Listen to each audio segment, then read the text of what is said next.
Let's get to Wilfred Frost.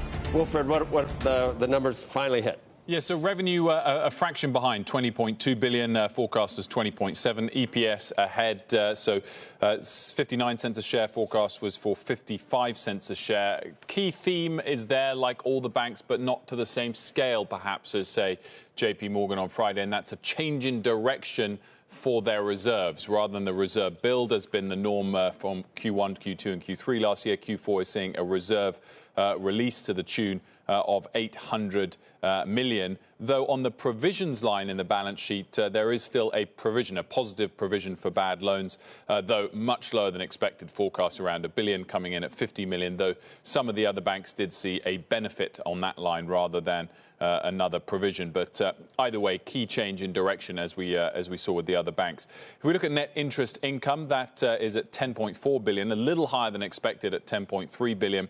And importantly, coming off the bottom there, suggesting Q3 was 10.3. So quarter over quarter, slight improvement in net interest income. This bank is particularly geared to that. The margin there, net interest margin, a little behind forecast, 1.71%. So I guess a pickup there in loans or along those lines. Non-interest income, a little bit of a miss. That's where the revenue misses come through.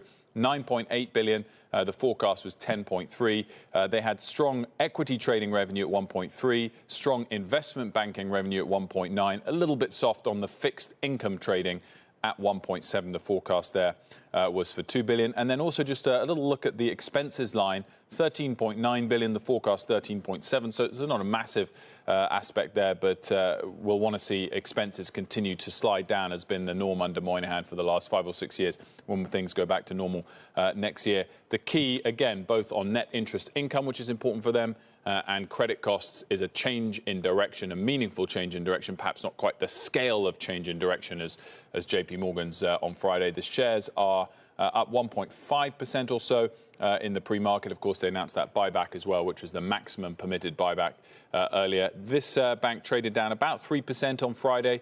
That compared to JP Morgan about down 2% on Friday, and Citi and Wells Fargo down 7%. So it's just climbing back a little bit of those Friday losses. It's up 40% or so since the start of November.